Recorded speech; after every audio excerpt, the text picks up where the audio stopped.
You're listening to Get Informed, America, the only true unfiltered show that's fighting fake news and finding common ground. Now, here's your hosts, Dave Oakenquist and Rodney Johnson. Hello and welcome to Get Informed, America, where we break through the mainstream media box to deliver you real smart news. Hi, I'm Dave Oakenquist, and joining me is the editor of Informed American, and he also just happens to be the smartest person I know, Mr. Rodney Johnson. Rodney, how are you? I'm good, Dave. How are you? Thank you so much for joining me. Rodney, just say hello to everybody, and I got a question for you right off the bat. Since this is our very first episode, I'm really excited. We want to kind of set the table for everyone. Rodney, what does it mean to be an informed American? That's a really good question, right? It speaks to the whole reason we do what we do. And I have done a lot of research, economic research, political, cultural research for really 30 years now. And once you start doing that, you find that a lot of information comes to you with a slant. Yeah. It comes from, one side, the other side, whatever side, right? And what people really want is the information. They want the research. They want the basic, right? Give me the building blocks so that I can make an informed decision. And so that's why we created Informed America, so that people could get the story without that slant on it, and then they could make their own decisions. Well, are you suggesting that the mainstream media has a bias, Rodney? We all have a bias, right? Everybody's got a bias. Mine comes through, yours comes through. But what we're trying to do is kind of reach through. And people will notice that our stories always have a source. They always have a place that they came from. And so, I might put my opinion on there from time to time. But what we're really trying to do is reach through and grab that information about things that are in the headlines so that you can make better informed decisions yourself. Now, Rodney is the smartest person I know. That means I am not. I'm not even all that bright. But one thing I do, and Rodney, you and I have worked together for maybe going on 10 years.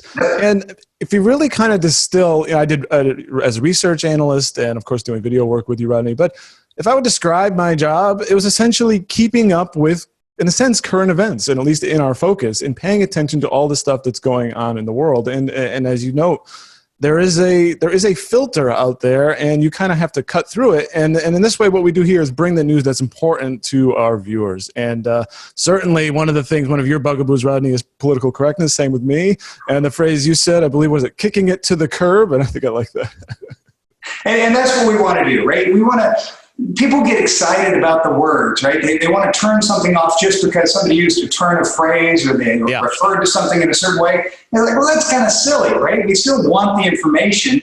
And so we've gotten to a point in society, or some people have, to where they'll stop listening because somebody used a certain term, which is kind of antithetical to what we are as Americans. It's supposed to be, say anything you want. I am free to tune you out or pay attention as I choose, but you're free to say it. You may end up standing in a room alone by yourself because nobody cares, but that's the way we vote, right? Is by saying, we're going to shun this person, not we're going to, throw stones at them and roll their car over and beat them with sticks. Now, that's you bring up it's essentially a First Amendment issue, and that's been one that's been gaining more steam. It essentially, the debate sort of becomes the letter of the First Amendment versus maybe the spirit of the First Amendment, right? I mean, and maybe we can get into that. It's probably not, although actually there is a term that we are going to hit in just a bit that may kind of relate to that. But I think that's an interesting ongoing debate, and one we'll certainly hit on in the weeks to come. Yep. Rodney, the other thing I want to mention, and to all of you watching, I want this to be a part of a conversation. And if you go on Informed American, and we have a bunch of stories there that Rodney curates and edits for all of you. And there's a comment section, and it's very active at spots. Also here, whether you're watching here on YouTube and on Facebook, I want you guys to comment. And that's really kind of how we all learn, isn't it, Rodney? By sort of communicating with each other, finding out information that you maybe not have been aware of before. And that's a way of becoming informed. Well, and that's an interesting point, right? That's the way we learn, but it's also the way we sift. And so we can't dismiss that point. I see comments that come across many different websites that I travel on, and certainly even our own, where I look at the comment and think, that's stupid. But I don't write that stupid back to the person, on whatever website. What I do is look at it and think, I now know I'm probably going not to give as much weight to that person as I did in the past. That's the whole point, right? Feel free to say it. Do what you want, but then we're free to make our decisions about it. Absolutely. And we want to foster that conversation. And that reminds me of something I heard about the 2016 election here, not to digress too far, but it was essentially, I don't know who, I can't give credit to who said this, but it was, they distilled the 2016 election as essentially the article versus the comment section. And that was, Hillary Clinton representing the article and Trump voters representing the comment section. I thought that was very fascinating. And if you've noticed, comment sections have been going away recently. And we are not doing that here at Informed America. We want to keep that conversation going. Yep. Absolutely. So, Rodney, with all of that said and the table set, I'd like to first run down through the topics we're going to cover today and then dive right in. So, I was looking here. We've got, of course, the coronavirus ravaging the United States and the world, and now we're getting real economic impact. The federal government has taken action. Some say too late, some say not enough, some say too much. But Congress has passed 2 bills. Now we're looking for a third. The White House took a number of executive actions as well. The Federal Reserve has instituted monetary stimulus, again, shades of 2008. We've got an order from Governor Newsom of California ordering everybody to stay home or else you're all going to die. Or at least 56% of you might get infected. Who knows? Also, and some non-coronavirus stuff that's been going on. I know there is a little bit of it. There was the Democratic primary going on. I've got some interesting polling data from Rasmussen I'm going to go over. Some Mueller Russia investigation news. And we get some news on the Supreme Court regarding immigration. So we're going to cover all of that. But Rodney, let's get back to the top here, to our first topic, the coronavirus and the federal government response. As I mentioned, last week they passed, I believe that they're calling it phase 1. It was about little over $8 billion bill. This week they passed phase 2 that the president signed. That was $100 billion. And there's just a bunch of stuff in here. We get some free testing for the coronavirus, expanded, really just economic support for things like SNAP, what used to be called food stamps, family and sick leave, Medicare funding, unemployment insurance expanded. What did you think of the Congress, what they sent to the president's desk of these last 2 bills? It's fine for what it is. The problem is that it's there are programs that implement and roll out over many weeks and months, when what's going on is an immediate need. And so, you talked about the programs with the unemployment, SNAP, and increasing funding. There's some Medicare funding in there as well for extra testing, to be free testing, free treatment for people, whatever. That's all great, but that's not what's going to turn the tide, and not of the virus. And this is something I try to keep front and center. We are not dealing with the virus. We're dealing with the reaction to the virus. Mm-hmm. We're dealing with these preemptive moves that the government has made, governments large and small, from the federal down to cities, that are saying, hey, let's stop all commerce, essentially, by stopping people from touching each other. And then let's look at how we're going to rebuild that commerce. And the short answer is you cannot. And so there are a lot of things people are talking about, sending everybody $1,000 that aren't going to help. Because if you're sent $1,000, what is it exactly you're going to buy? You're not going out to a restaurant. You're not going to the bowling alley. You're not going to Disney World. Well, how about a mortgage payment that you lost your job and you could at least make maybe not cover your entire mortgage, but for a couple of times that could be significant for some families. There's absolutely no question about it. But what percentage of the population is that? And so you have to start looking at what we're doing. We're really going after something that requires a scalpel with a broadsword. And the best example is one of the first things President Trump did was stop interest from accruing on student loans that people are paying on, as well as the ones that, of course, they haven't started paying on. Mm-hmm. Say you've been out of college for 15 years. You're a lawyer in New York. You're making pretty good money, but you're still paying down that $200,000 in student loans from Columbia Law. Yeah. Suddenly, you don't have interest accruing on that loan. You still have to make the payments, but your overall loan payments are going to be smaller, not monthly, but in total. I don't understand how that addresses this. And so there are different ways to do it. And I think what we're really doing is pushing down the U.S. economy very hard and then looking for a way to bring some of it back. And that's really hard to do. Well, things like expanding medical sick leave for families, stuff like that, that's got to help in expanding unemployment insurance. Now, it's not enough to probably cover the bills, I'm assuming, even if you can get some extensions on that and some extra help. The question is, Rodney, what's the safety net, or is there one? Could there be one? And if not, then what? Well, and that's just it, right? How do you, at the end of the day, the question is whose dollar gets replaced and who pays to replace it? So I have a child here in college still, the other two are out of college, and so that college has moved to online. They're not sending me a tuition reimbursement, and it was not cheap because they've now moved online. They're like, oh, well, see, we had to. It's like, well, wait a second. So what you're saying is me, the person who paid for the service that's no longer getting it, has to bear that responsibility. And so when we look at restaurants, of course, the best example everybody's using, we essentially told all restaurants to go to delivery only. What do you tell the wait staff? They're sitting at home now. They don't have a delivery job because it doesn't take all of them to do that. And so how do you get the money to that exact person, and where does it come from? People say, well, it comes from the federal government. How do you find them? How do you make sure that you've recreated everything that they had? Is that our responsibility? I'd say, yeah, we have some. And how long does it go? And so it's really a problem, a sticky problem of finding those people without spreading it to everyone. And then eventually, I think we're going to end up paying for it as taxpayers. Yeah, absolutely. No question about it. And so this two-pronged approach. One is to sort of help workers and businesses. The other is to actually, some of the things in this bill were to fight the virus itself, which was allowing a couple things like allowing doctors to cross state lines and allowing some experimental medicine, giving you an option if you wanted to, maybe not proven, but hey, if things aren't looking so good, you have that choice. I think that's good. That's something. And then more travel restrictions. We closed the border with Canada and, just trying to limit who's coming in and from where. That's not enough either, right? So what do you do? It's not going to work. At the end of the day, we have to recognize, and this is the difference, flattening the curve, talking about trying to make sure not as many people get it at one time so we don't overrun the medical system. Right. We're going to get it because we don't have a vaccine for it. And even if we had a vaccine, we're not going to get the vaccine to 325 million Americans in the next week or two. We can't even get testing kits to them. So the issue is, how do you slow the transmission to the people who are most at risk, which is the population essentially over 60 and those who have pre-existing respiratory or health conditions? And so that we're really coming at this with a huge response for something that I'm still not sold requires that. Now, I get that it's devastating for that particular population I just talked about. But what we have right now is a virus that has, killed a couple of % of the people who've gotten it.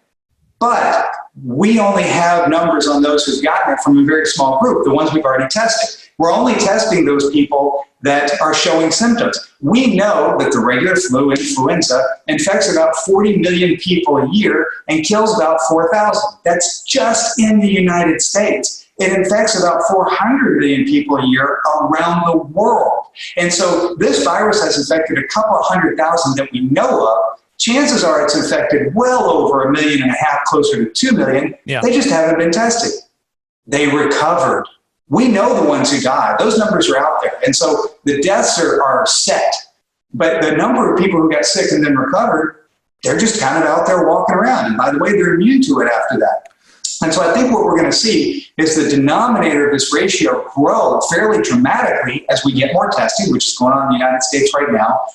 The number of deaths remains the same. So the mortality rate, or case fatality rate, as they call it, CFR, drops into the normal range for other viruses. And then we're going to be standing around looking at each other and saying, wow, we shut down major portions of our economy for this. Is this an outsized response? I'm not saying that we should discount what it means to people who are older, who are more at risk, and this can be devastating. I'm saying we're going to have to ask that question. Quick thing on that, Rodney. I've heard a suggestion that it's possible, and there's no real way of confirming this, that the virus was already in the United States for longer than we thought, and we just didn't know. Some people got the flu, and it was an unusually bad flu season, and it's possible that some of it, and maybe looking for a little bit of good news here, that maybe the virus has sort of worked its way through the country in some way. I don't know. I mean, we don't know if that's possible, but just off chance that, because people do come from China and stuff like that. So in this interconnected world, but maybe that might explain the low death rate so far. I don't know. It certainly could have. I would think we would have seen an abnormally high number of deaths of the people at the at-risk population, those over 60 or with pre-existing conditions from the regular flu, and it would have set off some warning bells as to why that was going on in that population. The normal flu hits everybody. I mean, you get kids, you get those 29 to 40, you get the elderly population. The coronavirus seems to be bypassing children. Not that they don't get it, but they really get a very mild version or don't even know they have symptoms at all. They're asymptomatic. And so this one's unusual. Now, Ronnie, I want to go back to something you mentioned about, is it a possibility that we may have overreacted with regard to shutting down the economy, essentially, is what we're doing. Yeah. And all of that is true. And everything you said about the flu is true. But there are some very real political considerations going on. And this is a political show. We want to take it from that angle, which is the price of inaction. The president is being reelected. I know it's not all about the reelection, but partially it is. And how the public perceives him, that's something that's always, through any major thing that's going on in a crisis, it's not just fixing the crisis, but also the public's perception of your management of the crisis. So, I mean, how do we sort of take that into consideration? Well, I like to think that our site, our information flow, and our show is really about everything, not just politics. Right. We do include that. And everything is looked at through a political lens when you are near Washington or near an election, right? And we are. And so you have to ask yourself, what does it mean, this response? Well, first of all, clearly the president said some things about it not being that big of a deal at the beginning, but is now clearly taking it very seriously and approaching it in a very presidential way for that. But on the flip side, what we're doing on the economic side is we are dramatically reducing economic activity, which is killing the financial markets. I mean, we're down 30% in less than a month. 30%. And when you look at how far we've retraced, we've actually taken away the gains that were made during the Trump presidency. And so we've given back more than 3 years of stock market growth in just 1 month. And if it doesn't come back in some meaningful way before the election, then one of the main pillars that he stands on when he says he's been good for America, being growth in the financial markets, growth in people's retirement accounts, is going to be gone. And so, man, talk about doing what you see as the right thing here, but then it hurting you over here. That's what's going on. Certainly, and it's not as though this was like the great financial crisis that happened 10 years ago or so, where there was, essentially bad policy and bad practices going on. This is a global pandemic, very, very different circumstances, and it's going to be interesting to see how voters react when they take that into consideration. I'll tell you what, I'm afraid to look at my 401k balance right now, so I'm just going to pretend none of this is happening. You should be. And everybody said, you let it ride. Well, how far do you let that sucker ride down? That becomes a question. And we have to remember, as you said, there were bad policies. There's some real reasons for the great financial crisis and mortgages. I still blame the rating agencies, but that's a whole different show that we can do one day. This is self-inflicted. We got an infection in our toe and said, let's chop off our leg to stop it. And so we have to reflect on that level of reaction here when this is over. And as I've written elsewhere, as I said, the influenza, which I know this seems to be more severe than influenza, but it's looking like it's as severe as SARS, MERS, and some other things, H1N1. At the end of the day, we're going to have to ask ourselves, is this reaction correct for this type of virus? And if it is, that means what we did for H1N1, for SARS, for MERS, and other things was not correct. And we should have essentially shut down the economy for those as well over the last 20 years. Or were those reactions correct? And this is a wild overreaction. And because the two are not compatible, we're going to have to decide what we did and hopefully learn from this and do it differently the next time, because there's always going to be a next time. Or else we can look forward to this sort of just massive dislocation the next time we get a virus. Absolutely. And our modern economy is not equipped to deal with these kinds of shocks in the supply chain, things like that. Ronnie, this is just pure panic, right? I mean, it's just the degree to which you agree that it's justified or not. But to sort of run with your analogy, the problem is when you see everyone else chopping their leg off because they have the bad toe, you start to go, maybe I need to chop my leg off too to save myself. That's kind of the problem. Yeah, and I wrote flippantly somewhere and probably, get me in trouble that this will be known as the toilet paper virus. Because why I still don't understand why people are buying toilet paper, except that other people are buying toilet paper. That's right. And so when you see everybody buying it, you're thinking, I may need some of that one day. You think, I better grab a little. And then you become part of the problem, not because you thought it was a problem, but because you need to get a little bit of that for yourself. You don't want to be the jackass the only one without toilet paper. You don't want to be going to your neighbor trying to trade them, $20 for a roll of toilet paper. But the people who make toilet paper have said over and over, there's plenty. We don't keep it in stock because it's so stupid cheap and it takes up a lot of space, so it's not profitable. But whenever you need more, we're just going to make a little bit more. So the big worry there is that people have bought so much, they're going to be stocked for the next 3 years. Certainly. I want to know what all of you think. Is this panic? Have you grabbed the toilet paper? Are you ready to chop off your leg because of a bad toe? Or, what are you feeling? What's going on the ground? Certainly with all these businesses shuttering and this starting to really ripple across the country, the consequences of this. Well, I don't know. You hit comment in the place your comment in the section below. Love to hear what you think, Rodney. Let's talk a little bit more about solutions. Let's talk about what might be on the horizon. Phase 3. You mentioned maybe sending checks directly to people. Also saw something come out of Mitch McConnell's office that may be in the form of a rebate, which I don't know if that's basically the same thing. A couple of the things they're floating. This is like $1 trillion, by the way. Hello, Mr. Deficit Hawk. I'd like to get your thought on that, and all of you watching. I mean, it just keeps piling on. Well, we got $300 billion for small business loans, $150 billion for other distressed industries. Maybe you're thinking restaurants, travel, or tourism, that kind of thing. Who knows? I mean, everything at this point, retail, and then $50 billion for the airlines. I mean, I don't know if it was a CDC guy that said I would not get on an airplane. I mean, just down. Dr. Fauci. Well, and so there's some things in it, and it's still the same point, right? Almost all of this is loans, except for, payments to individuals that are just a check. If I'm a restaurant owner and I'm, clipping $10,000 a month in revenue, I'm paying out this, I'm paying out that, I bring home, $3,500, $4,000 a month personally. Yeah. And so, things are okay. I have zero revenue if I shut down completely, or my revenue is probably less than half if I went to delivery. And so for 3 months, that's what I have. Let's call it 3 months. I'm barely making enough to pay my personal mortgage, much less the mortgage or lease on my restaurant. If I get a loan, I still have to pay it back. Even if it's at zero interest and payments are deferred, don't start for 6 months and then they last, 7 years, call it something crazy. It still means that we're putting that burden on that restaurant owner for something that, the government said, hey, we need to do all this. And I'm not saying that it's right or wrong, because that's really hard to figure out where it should come from. Yeah. Should we nationalize that burden?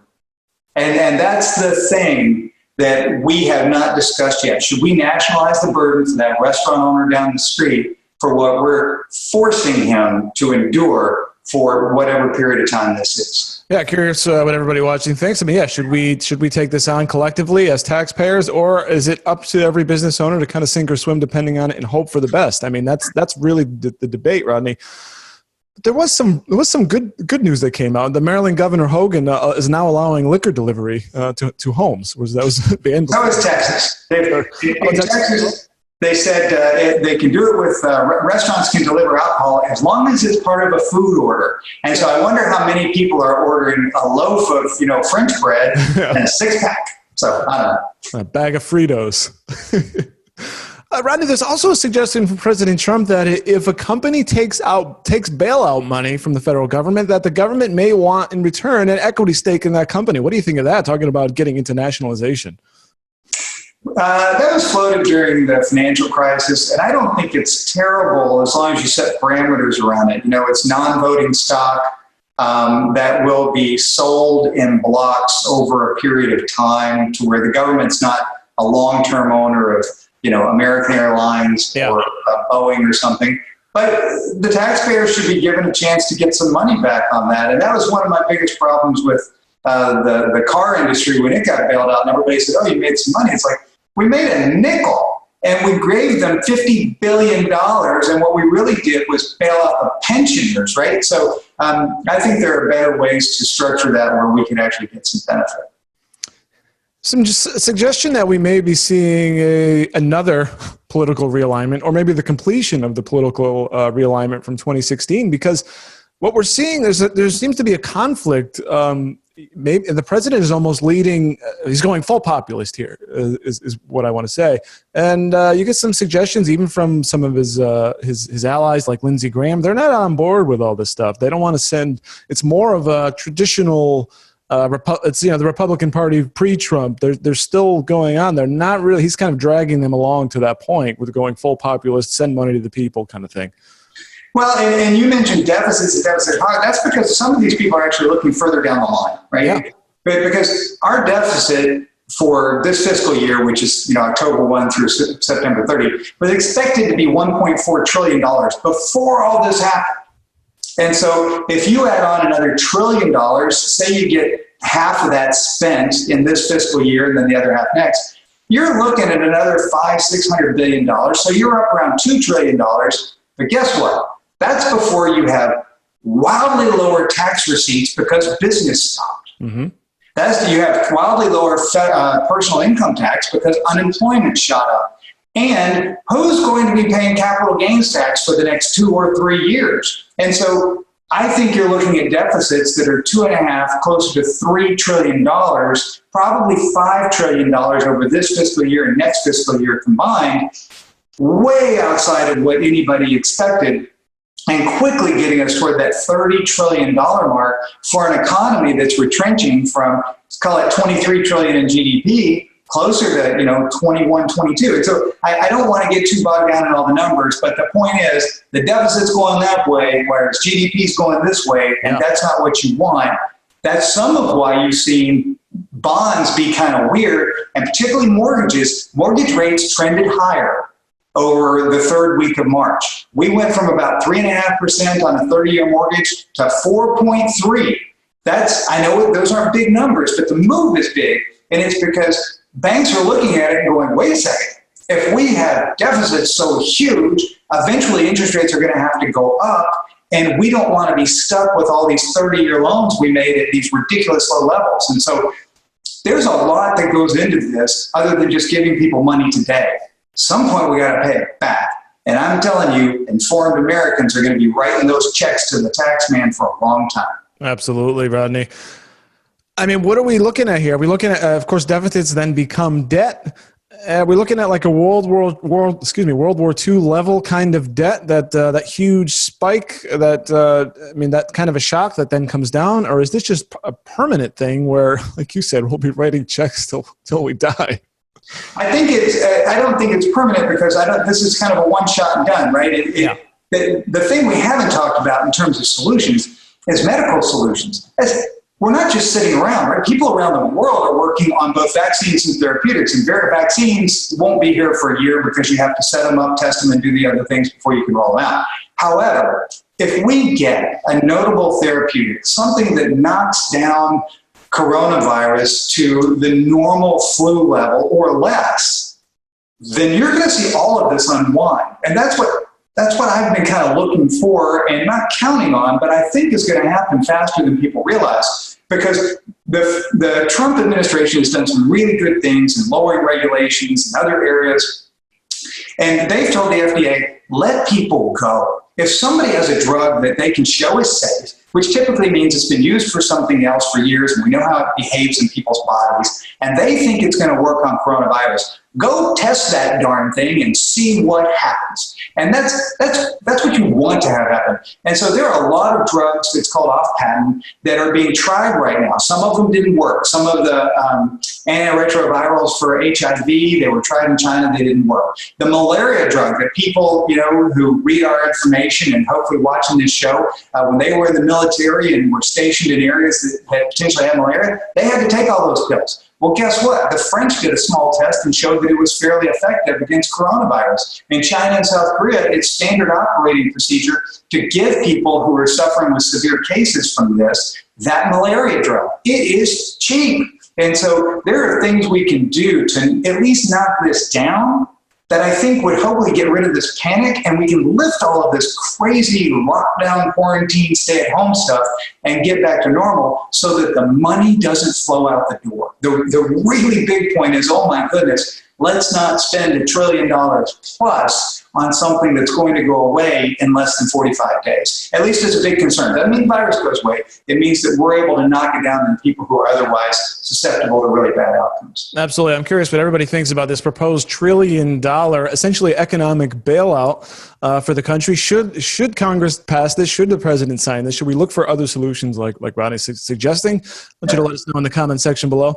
Rodney, last thing here on this, I want to mention Trump invoked the Defense Protection Act, which involves the federal government to kind of mobilize industrial production for things like masks, ventilators, and possibly drugs. I don't know if it quite works into that. Maybe that's a path forward to say, hey, GM plant and wherever. I don't know. But maybe you can make, I think Elon Musk even suggested that he can make ventilators, stuff like that. Maybe that's a way of I'll tell you what, I would love to have a mask. I don't know what they say may not work. I would still feel better when I'm out in public wearing a mask. I know you heard, and you told me before that you have a bunch, so maybe those can appear in my mailbox. I don't know. Well, in any event, Rodney, what do you think of the Defense Production Act, rather, that could maybe get things moving a little bit faster than normal?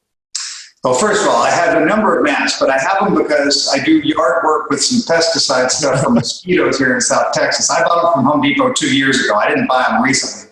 And I'm not putting them in your mailbox. I'd have to find the darn things. The Defense Production Act, I understand why you do that, you invoke it, because it gives you power to do things if required. I don't want to get there. I don't think the president really wants to get there.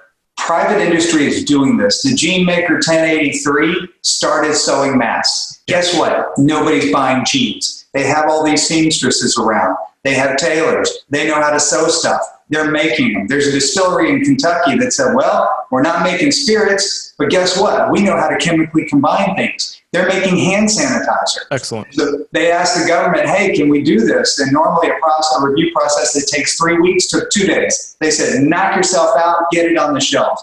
And so I think it's a matter of telling people, Elon Musk, right? If he can make ventilators, go make a ventilator, for goodness sake. Somebody should take CPAP machines, the breathing machines that people do for snoring, and see how you can perhaps turn those into something that could be used, not as a true ventilator, which intubates into your throat, but certainly something that helps you breathe a little bit better if you're having some mild symptoms from this. And so there's a lot of things that I think people are doing in the private sector. We want to encourage that instead of forcing that. Oh, absolutely, Rodney. And I mentioned World War II earlier in terms of debt, but that was also a time of essentially mass mobilization of society. And people are, doing comparisons between now and then, and that is great news. Hopefully, we can, match what we did before and do even better. And the thing, though, to keep in mind is we sort of assume that it happened overnight, but it didn't, right? It took some time. So we have to. Hopefully, we can get things done a little bit faster today than we did in the 1940s. Well, and people, right? If you look at what happened in the 40s. The spike occurred when we were trying to make airplanes and boats and very large things, right? Jeeps and other things. We started making materiel and selling it to Britain and some of what became the Allied forces in the 30s. Mm-hmm. So we were already moving toward that, and then we just ramped it up dramatically because we were going to defend ourselves eventually, and then we were going to help the Allies. And so it was a different case. There's a real chance that there is a chance, Rodney, that we can emerge from this as a stronger, more unified country, because we certainly need it right now, don't we? I think so. But I always think so, right? We had that moment of kind of community clarity after 9/11, and it does come after you have things like this, where people step back and go, hey, wait a second, there are more important things than whatever I was fighting about yesterday. Rodney, you are an eternal optimist. On the other hand, there's a dark cloud floating over me. So when I feel a little optimistic, I'll take it. So Rodney, let's move on to the thing we mentioned earlier, which is California saying stay home, a full stay-at-home order warning that 56% of Californians could get the coronavirus. You can't leave your house, Rodney, unless unless within emergencies or things like. I think you said you can walk the dog or something. Now, how are they going to enforce this? That's a good question. And Gavin Newsom said, stay at home. And then he clarified and he said, look, walk your dog, take your kids to the park, play. Don't join 20, 30 other people on the beach for a party, right? Try to use common sense about this. But he said, clearly he wants people to stay near their homes as much as possible, except going for food and medical and this, that, and the other. And people who have essential service jobs, you work at the electric company, you work at the water company, whatever. He did give the police the power to issue misdemeanor citations, which, you have to pay a fine. But he said, what we're really looking for is social pressure. We want people to be eyeballing each other in public, saying, do you really need to be out? Can you really go back home now? Because that's best for all of us. I'm not a fan. Infringing on personal liberty is kind of a big thing for me. I look at this and ask, is that really necessary? And clearly, I think that we should be asking people who deal with the elderly or the elderly themselves to stay at home and be very cognizant of whom they're around. But everyone else, how about common sense? Common sense seems to work a lot of times. Yeah. And I tell you, a lot of what we've done already, people now know the word social distancing or the term. They didn't a month ago. People are using a lot more hand sanitizer and, the best of all, soap than they were a month ago. And so I think you're seeing a lot of the things that are just really not small, but consequential and easy steps being taken that are going to change the direction of this. Yeah, I'd love to know what everyone viewing thinks as well. I mean, what do you think about this order from Governor Newsom? Does your state have the right to tell you that you essentially must stay home with accepting some circumstances for infringing on that personal liberty, or is it in fact common sense to issue that stay-at-home order, at least temporarily? Now, this is that we're seeing a lot of governments changing how they do things, and you mentioned that there might be possibly a fine going on in California. Now, you could actually find that story, by the way, about California on informedamerican.com. Ronnie, you also put out another story. This comes out of Philadelphia, where they're just not really going to prosecute criminals. They'll maybe briefly detain, and unless there's some sort of a warrant or whatever, or you're determined to be some sort of a threat, they will just kind of let you go to maybe get you later, or... Yeah, they said that, burglars and car thieves and even narcotics, if they catch you. Oh, I got the list. Hold on. I got narcotic offenses, thefts, burglary, vandalism, prostitution, stolen cars, economic crimes such as bad checks and fraud, and if you happen to have a warrant. So bench warrants. And so there's a lot of killing somebody. Sorry, Rodney. Essentially, if you're not violent, they're not going to lock you up because they're worried about transporting it back to the jail and then causing a big problem through the prison population. Yeah. And so I understand that, but on the flip side, they're prisoners, or they're suspects. These are just suspects. They have not been tried. Right. You get caught doing something, yeah.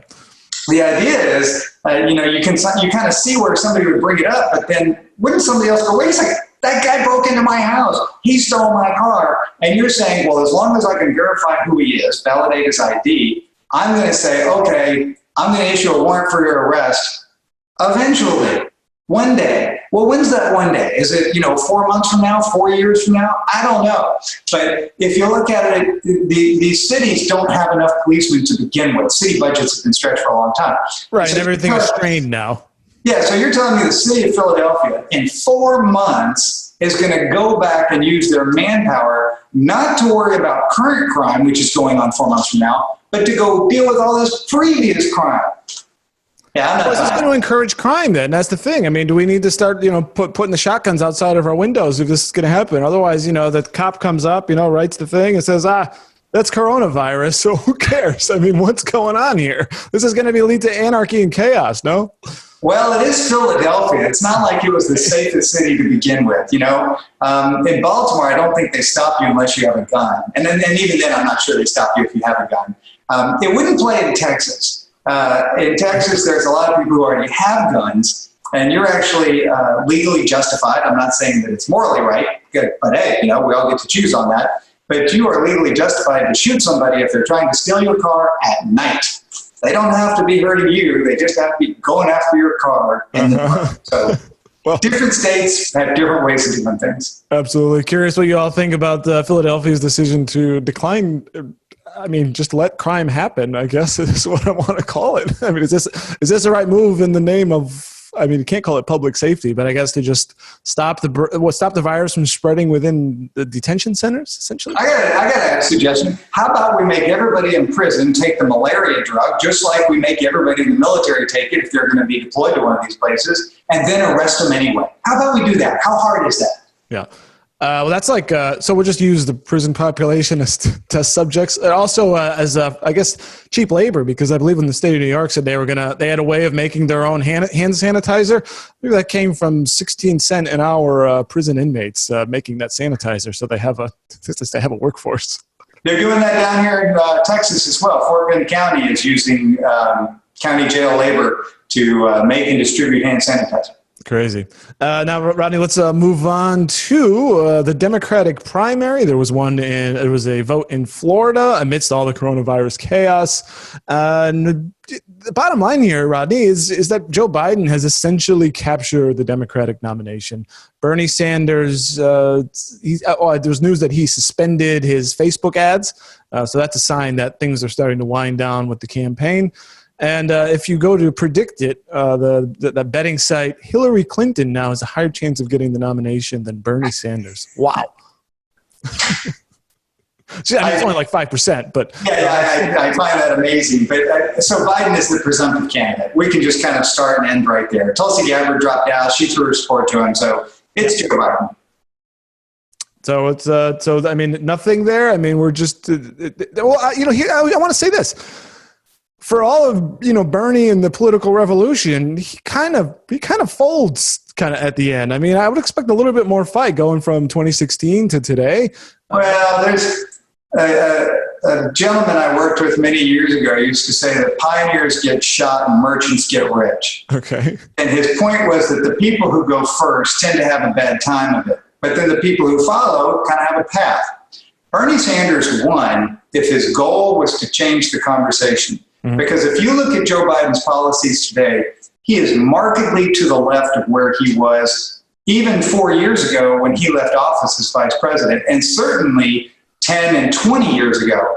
And so it is Biden's campaign in 2016 that really kind of coalesced that story into something that was strong enough or loud enough to where other people started taking it on so that they would gather some support. Nobody discussed Medicare for all in a meaningful way in 2016. I mean, certainly Hillary Clinton's experience in 1993 really shut all of that down. Now, Biden is not for Medicare for all, that's true, but he's definitely for a public option. Yeah. And public option, boy, those were fighting words back in 2010 with the Affordable Care Act. And so I thought we fixed this here 10 years ago, Rodney. Sorry, I didn't mean to interrupt, but didn't we solve all? Didn't Obamacare take care of everything? And Joe Biden was a champion of that? No? There you go, right? So why are we talking about healthcare at all? Yeah. But he would immediately raise taxes, cap corporate taxes go up to 28% from 21. He would raise personal taxes back to about 40%. He would raise capital gains taxes to your ordinary tax rate. From what is, 0.15 or about 23 right now, up to 40%. He is full-throated, given his support to the Green New Deal, wants us to be off of fossil fuels by 2050. And so there are a lot of things that he's talking about that never would have come out of his mouth 10 years ago. And Bernie Sanders is a big part of that, even if he doesn't get, which he won't get, the nomination. Yeah. I think that's a great point. And the Joe Biden of, say, 2008 is probably to the right of President Trump today. Well, President Trump is in the Republican Party, but as Republicans said, as he was moving toward the nomination in 2016, he didn't fit the Republican package. He's more of a populist, and he continues to be. Certainly. He didn't get behind free trade, which is a big Republican thing, right? I mean, free trade and lower the barriers, blah, blah, blah. He became a friend to the unions, which, of course, was a big change for the Republicans because guess what? They weren't. He is not a deficit hawk in any way, shape, or form. He's never met a dollar that he didn't want to borrow. I mean, given how he had run his businesses for years. But he didn't hide it. He's upfront about it. He's a populist. The king of debt, I believe, or something was a phrase used. Exactly. And these are the things he said, right? I mean, it's not like we're making this up. It came out of his books. What do you all think about Joe Biden all but sealing up the nomination? What do you think of his chances of defeating President Trump in November? Let us know in the comment section below. Rodney, I got some great polling data that came out recently from Rasmussen. I know you always have an eye on their outfit, and they ask interesting questions and spark some debate here. So I want to start off the top. 42% of Americans say that China should pay some of the costs for this global outbreak. Interesting. That's a very high number, Rodney, putting blame on China. And as we get, there's essentially a blame game going on here, which is China started accusing the U.S. military of what? Just implanting the virus in Wuhan or something like that? And showing up. Servicemen infected with the virus traveling through Wuhan started the spread there. Is their disinformation campaign about it? Yeah, you think? I mean, you have like Chinese ambassadors spreading this message. I mean, this is complete. Right. This is official disinformation.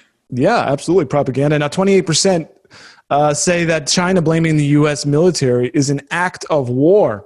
And 21% already believe China is an enemy of the United States. So the healthy percent there. But Rodney, this blame game going on here. You got China now blaming the U.S. military, and now Trump stepping up his use of the term Chinese virus, basically in response to China spreading that propaganda. What do you make of this? Now, it's made the mainstream media upset, which makes me laugh. But what is your take? I'm laughing right along with you. I mean, here we have this virus and we have this reaction to it, and we're closing down big chunks of the economy, and we're worried about people who aren't going to be able to pay their bills, and what do we do with businesses, and we have older people who are succumbing to this and perishing, and people in the press are asking Trump about his use of the term Chinese virus when it was the people in the press a month ago who were calling this the Wuhan virus or the Chinese flu or the Wuhan flu. This is not hard. You can't even keep track of your own stuff. I mean, CNN, CBS, NBC. I mean, you can go on Twitter and find screenshots of this stuff. You're literally calling it the same thing you're getting mad at the president for. I mean, this just blows my mind. And this is the kind of thing that Informed American, I love to just, point out, dismiss, and move on because it's silly, right? Yeah. We have called flus and viruses and diseases things from their point of, presumed origin for as long as we've been doing this. And so, we all know Ebola. It's a place, for goodness sake, right? It was the place that it kind of started. And so the Spanish flu has an obvious name to it. And so a lot of them do. And so I think that sort of blame game is silly, and I just move on from somebody who's worried about it. On the money side, it gets harder because, you got to look at it and ask yourself, what's going to happen the next time around?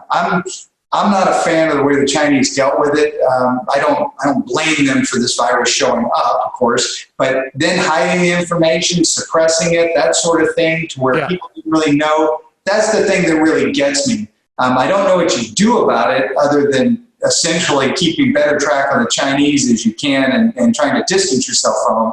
Because what happens the next time a virus in a nation of 325 million people here in the United States kind of starts here and runs away, and people start looking to us, or guess what? Somebody's going to come up and go, hey, wait a second. If you're talking about purposefully spreading something, I don't think the Chinese intend to kill people with it or anything, but purposefully spreading something for your own benefit, the very next question is going to be, what about climate change? Now, that's a whole different can of worms, but people are going to point out, America got rich off of all this fossil fuel, and now we're telling other people they should be cutting back, or at least some people here are, and they're going to want some payment for that, which I am not a fan of. And so I kind of draw the line at that sort of thing. Absolutely, and tensions rising even greater between the United States and China. Who even knows what's going to happen with this trade war thing? But you make a really good point though about you're not blaming China per se, but they were censoring information, not being clear about what was going on. There were doctors trying to get info out about what was going on the ground. They're censoring their accounts, putting them in God knows what kind of a hole. And you can go, and here's one. I mean, they've fooled international authorities or in agencies. You can go to, there's a tweet from the World Health Organization at some point in the middle to late January that says Chinese doctors say human-to-human transmission of coronavirus unlikely or not happening, something along those lines. I mean, just flat out lying. Yep. So we think, okay. I mean, what? Just that's the misinformation, the lying, the denials, that sort of thing, and trying to save their own face in front of their own people or something or over the globe. I find that very troublesome because it no doubt cost lives, Rodney. No question. But then again, did you believe him? Did you believe anything the Chinese say in the first place? I mean, what's the last news report came out of China that you looked at and went, wow, I believe 100% of that. And so I think there's something to be said for, you discount the sources that you don't believe are truthful. Yeah. Curious what everybody thinks of this blame game going on. And also, what's your favorite name for this virus? Is it the Wuhan flu, the Chinese flu, the Wuhan virus, what was it, Rodney? The Kung flu? The Kung flu, because people are Kung flu fighting. Yes. And that's the one, of course, that's getting some people in trouble. I don't know. I thought it was a funny name. I don't know that I'm going to use it. No, not in your daily life. No. Hey, have you got the Kung flu? No, that's a real icebreaker. But Rodney, since we were debating about how people are kind of feeling about what's been going on with all these lockdowns, Rasmussen also had a little bit of an answer there for where the public is siding. 80% agree with the travel bans, around the country. I'm surprised that number actually isn't even higher. 70% agree with closing schools. But there is a group out there, 26%, that say we are overreacting, which is interesting. What do you make of that? I'm with them. And so I know I'm in the minority because, of course, 26% is the minority of the population. But as I said at the beginning of all this, I'm not discounting the risk to a certain population, the same ones, older and those with pre-existing conditions. Yeah. But I'm looking at other things we've done, and I'm asking if this is going to be worth the economic pain. And I think when the dust settles, people are going to be asking themselves that same question. So. Absolutely. There's another one here, Rodney. 25% say we should delay the November election, and I expect this number to rise if this thing doesn't get taken under control. If we're sitting here, a month or two from now, and we're in the same spot we are, there may be real calls to delay the election. What do you think of that? Well, I think it's premature.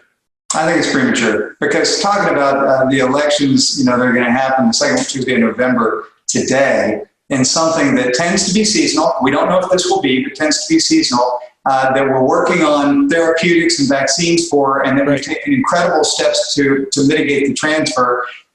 By midsummer, we're going to have a lot more information, and I think it would be very premature today to say, hey, put off the election so far away, because it only happens on one day, right? I mean, of course, you can do absentee voting a couple weeks ahead, but other than that, we're talking mid-October before anything really happens about it. We've got a long way to go before we have to make such a decision. Well, what about mandating mail-in ballot if we're there? I mean, maybe not cancel the election, but are we going to hear not everybody can use the post office? I don't know what the problem would be there, but because I don't vote personally. I already mail in, so that's not a transition for me. it would overwhelm the system. And you want to talk about hanging chads. Okay. You want to talk about a way to game the system in certain jurisdictions. I don't know. It almost, and I'm not saying we do this, right? But just imagine holding the election just in the battleground states, right? Does California actually need to hold an election? Just call it for Joe Biden and move on, right? I think they're still counting the primary vote, aren't they? I don't know what it takes them like 3 months to get a final tally. I mean, goodness gracious, if that was a swing state, where would we be? But you can identify, the 6 swing states that we all know about, 3 that, are they in question? Not really, but maybe they're close, and 1 or 2 that are bubble states. Yeah. So you could really hold the election in 10 states. And just see what happens. Okay, that I might actually agree with. Rodney, there was a final nail in the coffin, if you want to call it, for the Russia investigation from the Robert Mueller, special prosecutor. The Department of Justice has now dropped the case against this Russian troll farm that they brought up charges against for, what was it called, strategic goal to sow discord in the U.S. political system, something bad against the United States. Now that case, which is interesting because I think they filed that case and then they actually got a response that I think they didn't expect, and then the case just went nowhere. And I know this is ancient history, the Russia investigation, but for a while that was all everybody was talking about, and here we are, no Russians charged. What do you make of this? I think that is so ancient news.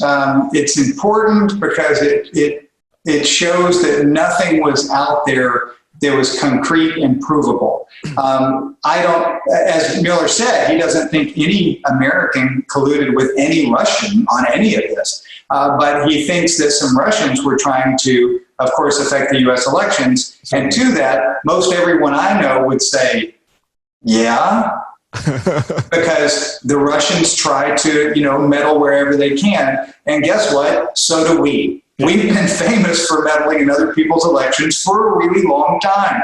And so it's what nations do. We even express preferences for candidates, don't we?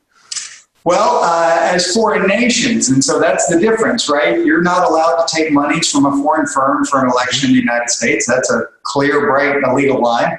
And there's a reason for that. You don't want foreign nations having some influence on what goes on in your internal politics. Absolutely. But then we turn around and we do it to other people. And so I'm not surprised at all if the Russians were doing this. I'm surprised we're putting a lot of effort into it. And so I would like to stop it where I see it. But to say that they did it, I think everybody in the world would go, yeah, they did. But to say any American encouraged it or worked with them, that's kind of the line where I say, no, I don't see it. Mueller didn't see it. Nobody saw it. And unfortunately, nobody cares because it's BC, before coronavirus. Certainly. And then just what makes me think of China, because with all that money sloshing around, Chinese money sloshing around, you tell me they're not trying to influence U.S. politics in elections. I do not buy that 1 second. Yeah, for some reason, we didn't hear about that, and I don't know why. I don't either. The Chinese, I don't know what they're doing. I know that they're using their Belt and Road strategy to try and make inroads around the world. They've got their One China policy where they're trying to make everything that, or 70% of what they consume, they want to make internally by 2025. Mm-hmm. And so they clearly have a bead on how they want to grow and kind of be a superpower in the world over the next decade. That probably took a step back after the Wuhan virus, the coronavirus, COVID-19, whatever you want to call it. After this flare-up, because other people are looking at them going, seriously? You weren't even truthful with us about how this was going on, and now you have, in a way, allowed the spread of something that has greatly reduced global GDP. Maybe I don't want you here anymore. And so I don't think they're going to be as welcome in some of the places around the world where they've been active. Well, I find that to be good news. I'd love to hear what you all think of that and this sort of final nail in the coffin in the Russia investigation. Rodney, last item for today that I touched on is the Supreme Court decision regarding Trump's immigration policy. This was the stay in Mexico policy, which essentially meant you can't really come into the country while your asylum claim is being processed. You have to wait outside the country in Mexico. While it happens, there was some 60,000 people affected. Curious what you think of this decision, but I certainly think this is a big win for the administration, at least in terms of getting its policy held up. It is. This whole policy is it's interesting to me. I've lived in border states a long time. And what we always saw was young men, right? Single young men typically come across the border illegally, looking for work, do whatever they're going to do. There just weren't that many asylum seekers that showed up. Mm-hmm. The asylum seekers started to show up in the early 2010s, and it was a court case, I think it was the Flores case in perhaps 2014, 2015, That's right. where the court said, hey, you can't hold children for more than 20 days because people started showing up with kids. Well, that opened the floodgates because information flows, right? And so if you are a person in Honduras and your situation is pretty ugly, maybe you got gangs, maybe you're just, don't have a job, whatever it is, and you think, I'm going to apply for asylum, I know that if I go with a child, my child, somebody else's child, I'm going to be released into the United States because they won't allow my child to be, incarcerated essentially.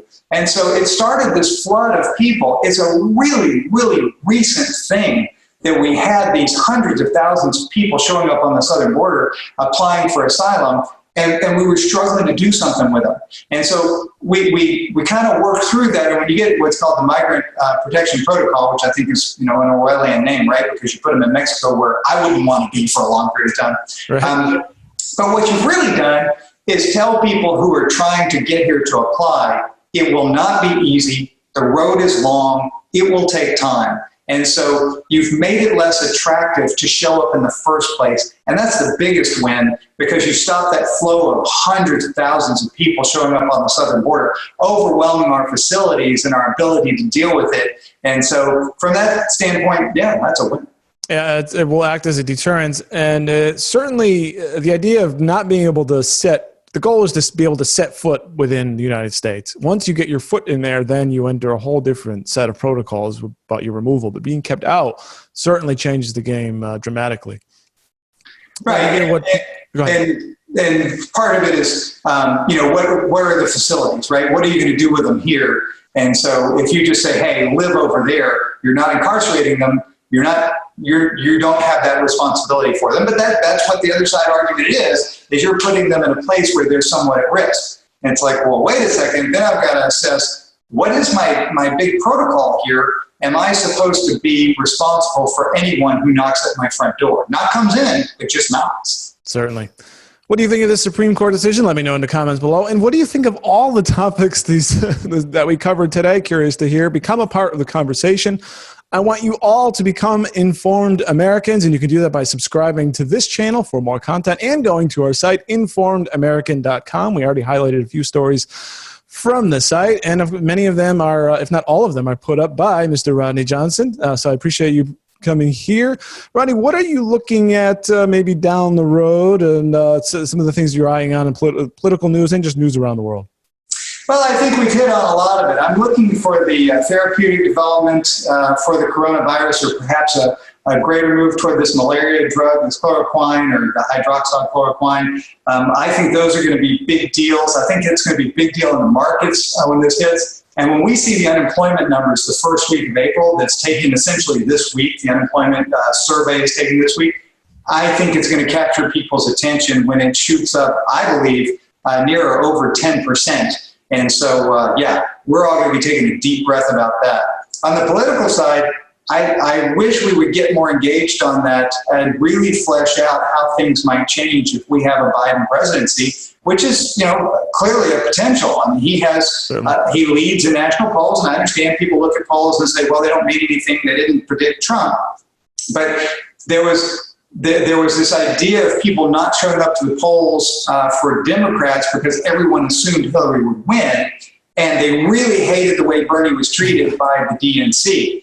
I don't know that repeats. And so if you get higher turnout from Democrats in swing states, then you have a real chance of a Biden presidency, and we should be a lot clearer on what he's going to ask for. Now, if he doesn't have a Congress that is amenable, meaning they don't flip the Senate and, it remains split, or, Republicans retake the House, there's a lot of things you can't do, but we have proven before, different presidents, that the pen can do a lot. Executive orders will make things change, and it would be a very different looking nation in January of next year if that happened. Absolutely, Rodney, and I'll be happy to dive into that with you. Hope if you all enjoyed this content, I'd be honored if you would hit the little like button there. And of course, subscribe to this channel. Again, go to Informed American where you get real smart news. For Rodney Johnson, I'm Dave Oakenquist, and this has been Get Informed, America. You've been listening to Get Informed, America, brought to you by the Informed American Radio Network. Please like and subscribe today in order to get new exclusive weekly episodes. Any questions, thoughts, or comments can be sent directly to info@informedamerican.com. And don't forget to visit informedamerican.com to keep up with real, smart news. Until next time, fight fake news and find common ground.